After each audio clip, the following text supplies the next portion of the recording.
Hello. Ricky, how you doing, buddy? Oh, man, look here. I'm finer than frog hair. Ain't half as dusty. That is probably the best beginning to any interview I've ever had, man. I tell you, that's pretty fine, son. That's very fine, my friend. Lord. Your accent reminds me of some friends of mine, and you may know them too. Jesse James Dupree and the Worley brothers from Jackal. Oh, yeah. Yep. Oh, yeah.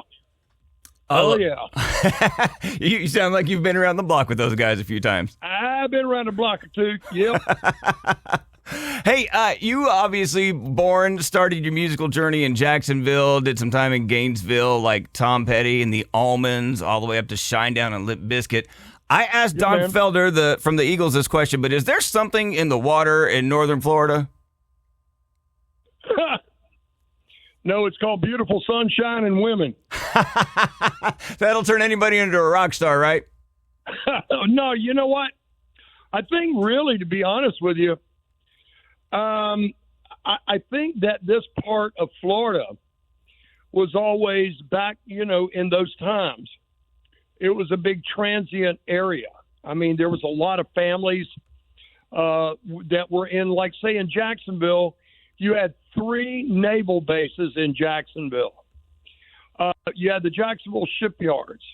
You had Anheuser-Busch. So there was a lot, of industrial, military type things going on in Jacksonville. My grandfather, Shorty, of course, that, was the inspiration to Curtis Lowe, part of that. And he also wrote Train that, I had the experience of having a hit with. And, he was in a kind of a elite bunch that settled around the area, and they were all really, really great musicians. And it was interesting because out of all of it came children out of different families of musicians and kids of families that loved music. And for some reason down there, it just happened. Like, really, the original thing with the Almonds, they were from Daytona Beach. Right. And so they ended up coming up to Jacksonville and playing the comic book club as we all did. And so it was just kind of this area that people seemed to be drawn to. And, of course, over in Gainesville, when in Skynyrd, we used to go over there and play shows with Tom, and back when it was called Mud Crutch. Yep. And what was interesting was when I got, when we formed Blackfoot back in the days, Tom went to California. We went to New York, New Jersey, and Skynyrd stayed in Jacksonville. It was interesting how the bands, did what they did, ended up getting their record deals, and all of a sudden the rest is history. But, people like to joke and say, oh, it was something in the water. No, it wasn't nothing in the water unless you were at the beach looking at all the girls, It was the girls in the water, right? Yeah, there you go. Speaking of your grandfather and Blackfoot, with one of the most iconic harmonica parts in the history of music with Train, did your grandfather, Shorty, did he write the whole song and the band pull it together? He wrote the whole. It started out as a Delta blues song because he was a Delta blues musician. That's why Ronnie Van Zant really took to my old man, because of exactly that reason. Being an old, a blues musician, and Ronnie just would hang at our house. He, Gary, and Alan would come over and love to listen to my old man sit there and play the blues. And it was really interesting. And so the reference to he used to play an old dobro, used to play it on his knee. That's my granddaddy. Wow. And so, when I grew up around that kind of influence, and so I learned how to play instruments at a very, very, very early age. And I just emulated and got into what my whole family, my mother sang, My uncles played instruments and sang. It was all the way back like that.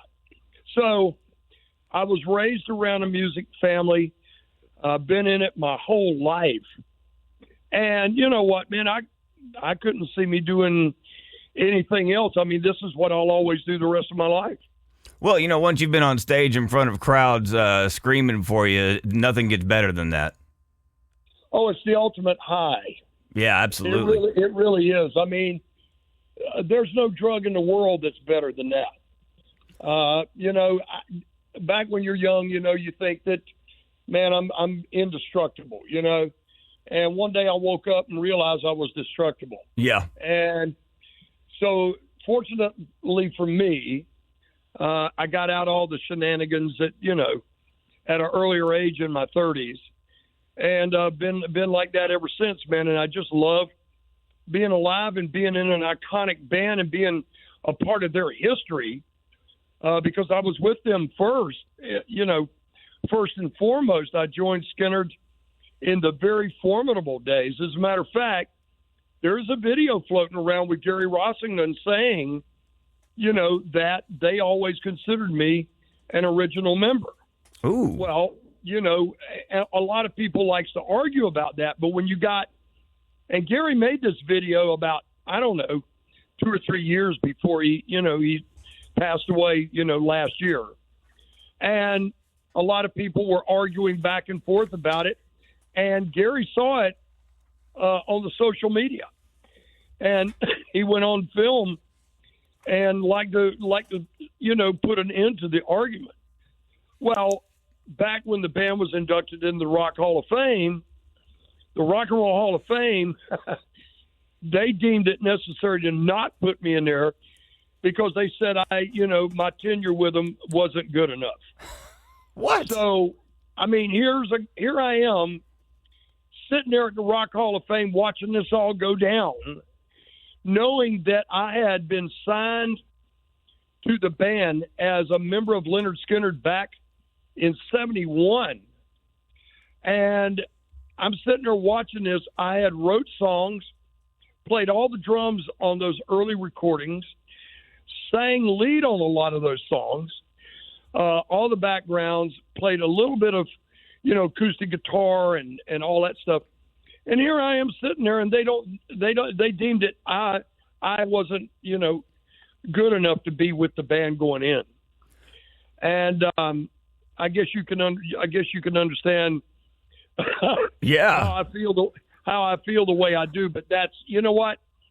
There's a lot of bands out here that need to be in there that's not in there, that they pass over every year. Right. And, I'm not sure what that's all about, brother. Sometimes it gets the best of me, and I wonder if there's a little bit of prejudicial BS going on in there. Oh, I'm sure there is. You know what I mean? Yeah. So, I don't know. Look, I guess maybe one day, they'll deem it necessary to put me in there with Skynyrd and even maybe with Blackfoot. I don't know. I was just talking about that early album when they re-released that first Skynyrd album in the 90s, and they included some of those early demos of Skynyrd's biggest songs like Freebird, Simple Man. Yeah. Were those part of those Muscle Shoals sessions you were on? Yeah, and that's me playing drums. Right, on the biggest songs of the band. Of course. Man. You know what they said? They counted me as a studio musician.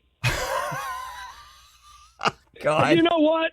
Pardon my LA, I went, you know what? Kiss my ass. You know what I mean? They should, man. That's ridiculous. So whatever, brother. How crazy was it, though? Because thinking about those 70 and 71 sessions, you're at Muscle Shoals, and you and Skynyrd were one of the first bands to record there alongside Cher and the freaking Rolling Stones. I mean, how big was that? Well, it was really funny because we were so green at recording. And Jimmy Johnson and David Hood, they really took to us and took us under their, I guess you should call it tutelage, And we really learned the art of recording. And there is a difference in playing live and actually recording. Oh, a huge difference. A big difference. So we cut our teeth there at that, and we knew that all these great people, like you said, the Stones and Bob Seger and, you know, Rod Stewart and Cher and Aretha Franklin and, you know, my God, the list went on and on and on. And we were in, that's the company that we were in. And we couldn't believe it. But you know what it did for us? It kind of put the pressure on us to be, you know, to come from greatness. You know what I mean? Yeah. And we lived it. We breathed it. We ate it every day, man.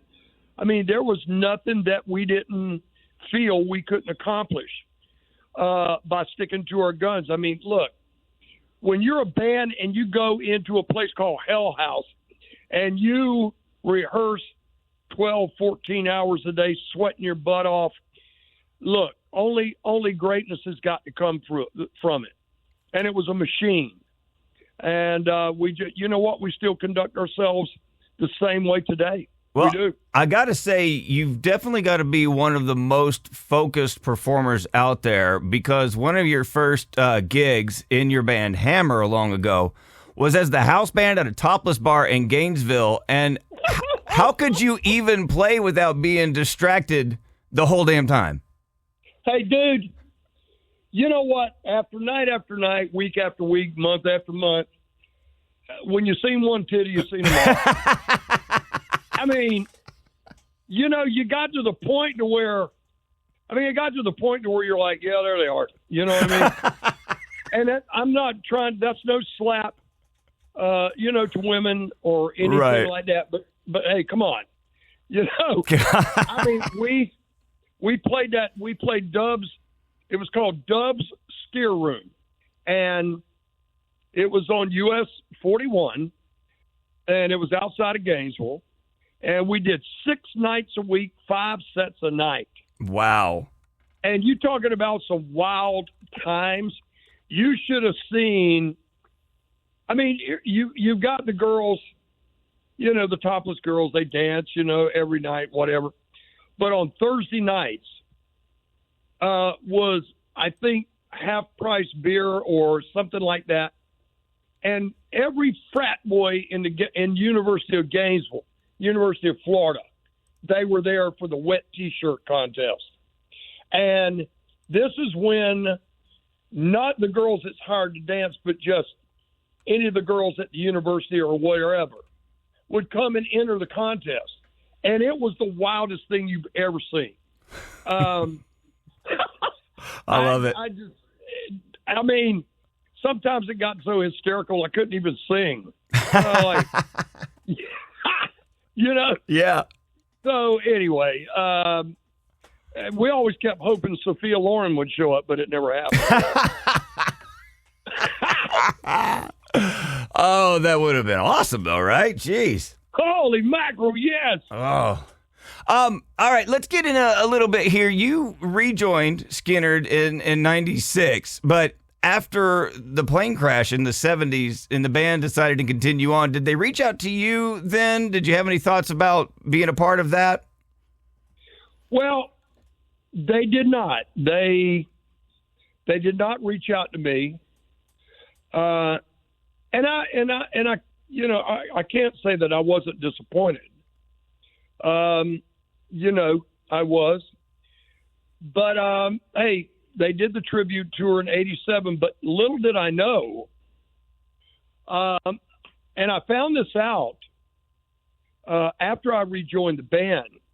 But Gary had talked, you know, about it several years before I got back with the band, but felt like the timing wasn't exactly right.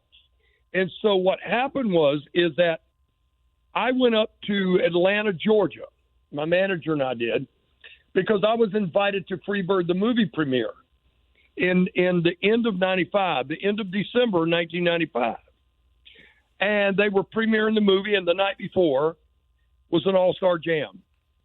I went up. They invited me to do the All-Star Jam.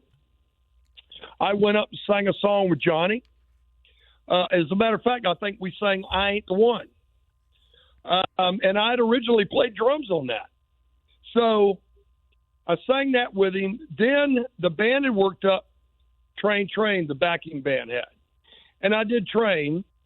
And I came off the stage, and Charlie Daniels looked at me and said, Rickey, go back out and do another song. They want you to do that.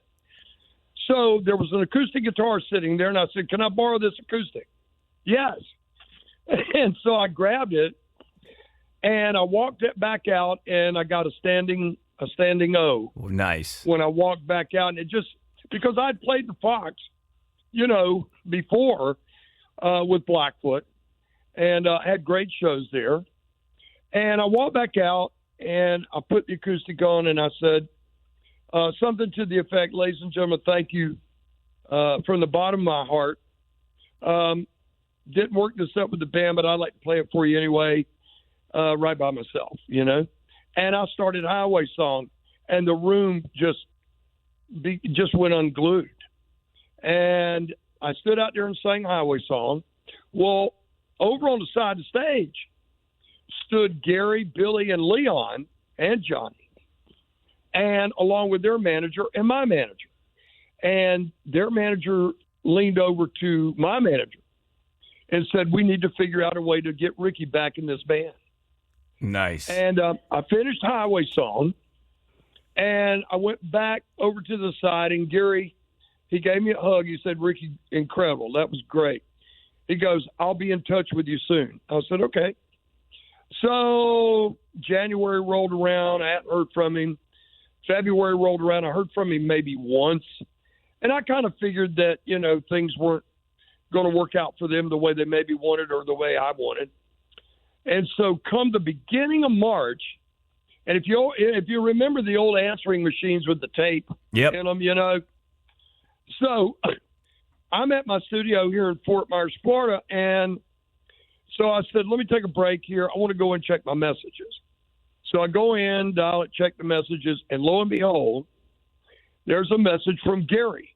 And it said, and I still have the tape, it said, hey, Brother Rickey, it's Gary Rossington. I want you to learn I Ain't the One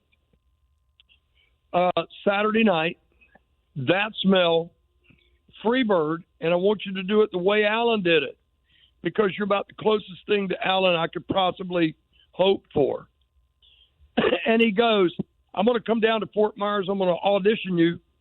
And if you pass the audition, and square business, he said this. He goes, if you pass the audition, I'll give you $1.50 in a Snickers bar and put you back in the band. That's worth it. And I just kind of stopped. I went, what? And sure enough, about a week later, he came down, and in my living room of my condo at the time, I had my amp set up, my small amp. I had my reverse body Firebird that I'd had since I was very, very young. And I had a CD player, and I put on I Ain't the One. I played through it. Gary's sitting right in front of me. And I was so confident that it didn't even bother him sitting right there in front of me. Wow. And I played through it, went through the lead, went into the third verse, and he reached over and turned it off. And he looked at me, and he goes, you want to do this? And I went, you damn right I want to do it. He goes, let's call Johnny. So we went and called Johnny, and he got Johnny on the phone. And Johnny says, Rickey, you've always been a front man, lead singer, done a great job. You sure you just want to stand there and play guitar? I said, hey, Johnny, in the words of my granddaddy, Shorty Medlocke, if you can't ride in the back seat of a Cadillac, you'll never get to be the driver. I said, I'm in the back seat. Wow. That's amazing, man. And that's the way it happened. And come March, I was learning the whole set. And, everybody's often said, well, didn't you find it difficult? And I go, no, because I loved Alan's playing. And I knew that his big influence was Clapton, as was mine. So when I listened to Alan's playing, I knew the licks he was playing, and I knew somewhat of how he was putting them in, how he was putting them into the song, into each bar and all that stuff. And I've often been asked, well, what was the easiest the easiest one to learn? And I tell everybody, and this is the truth, Freebird was the easiest one to learn. Really? Because the ending lead is done in sections. So you got to learn, you got to identify the licks for each section.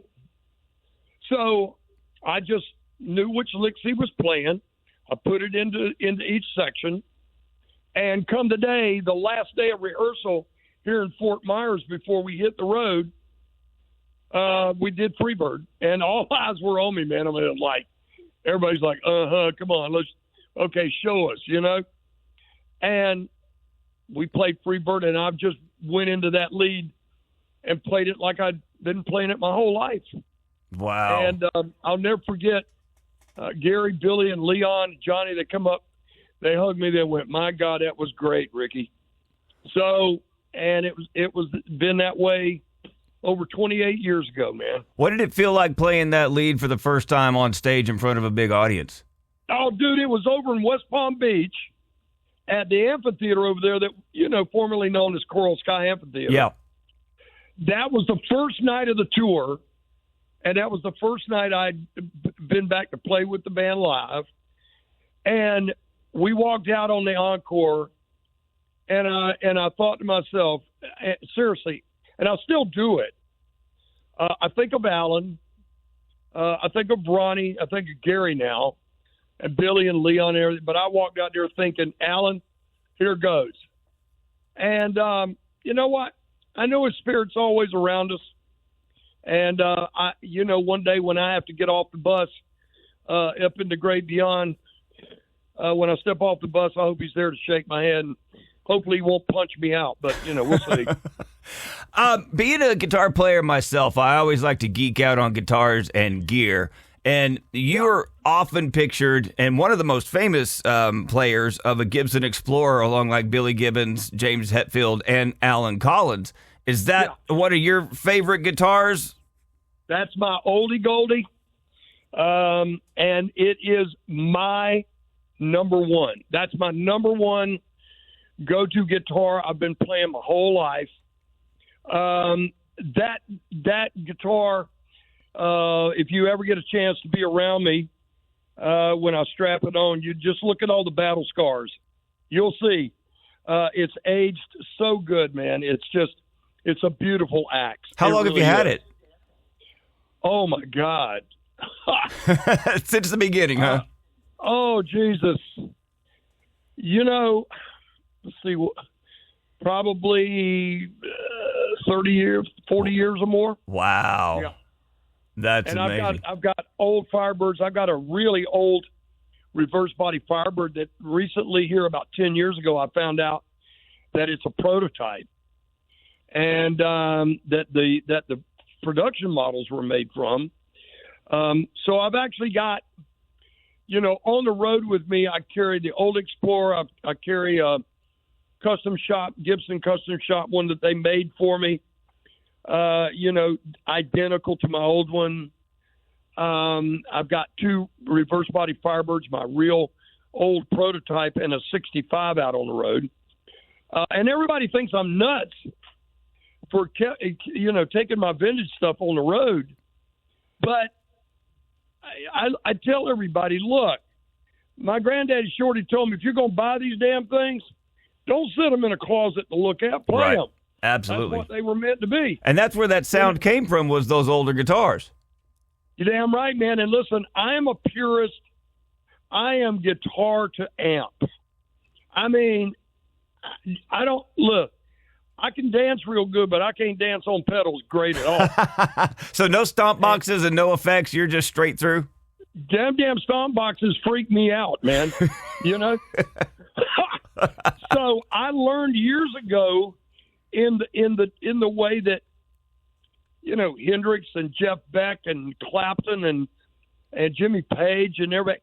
Man, just guitar straight into amp, yank it on. When you go to leads, all the way up on 10 on leads, rhythms on 5, and so that's what I do. You just hit that gain and go. Hell yes, man. Awesome. Speaking of Hendrix, even though the Rock and Roll Hall of Fame has been a-holes about you, you were in great company in the Native American Music Awards Hall of Fame with Hendrix, Hank Williams, Robbie Robertson, and a bunch of others. That's awesome. Yes, sir, buddy. You know, Robbie, God bless him, man, he was instrumental in getting me in the Native American Music Hall of Fame. Wow. And when I saw who the roster was, and I saw that Hendrix was in it, I was like, oh, yeah, here we go. I was like, I am proud to be here, believe me. Absolutely. Yeah, I would be too, man. That's amazing. You and Johnny got something very cool going on coming up this Saturday in Tampa with your Hell House Whiskey doing a meet and greet at a spirit store, brother. Yeah, man, look, I urge everybody to come out and see us. Look, you know, Johnny and I, we got involved with this company. They came to us, and they're called Bespoken. And the Bespoken company came to us, had the idea of creating a whiskey brand, you know, under the guise of Lynyrd Skynyrd. And we named it appropriately because we spent so much time in Hell House rehearsing and doing our thing. That was the name we all came up with. Awesome. Well, it's an incredible bourbon, 90 proof. Ooh. Everybody that does taste it, tries it, loves it. And so, you know, Johnny and I figure we drank enough of it in our young life. Why not old one? Exactly. Why'd I get some of that money back, huh? Yeah, but we're going to be at that signing coming up this weekend. And urge everybody, come on out and visit us. We sit there, you bring your bottle through. Johnny and I sign it, and we say hello, take a picture with you, the whole bit, you know. Well, I will definitely be out there to see you guys and get my bottle signed, too. Absolutely. Come on. Thank you so much for your time, brother. This has been awesome, and I can't wait to see you at the signing and then again Sunday night at Busch Gardens for the show, man. Thank you so much. You got it, Ethan. Take good care of yourself, buddy. You too, my brother. Bye-bye.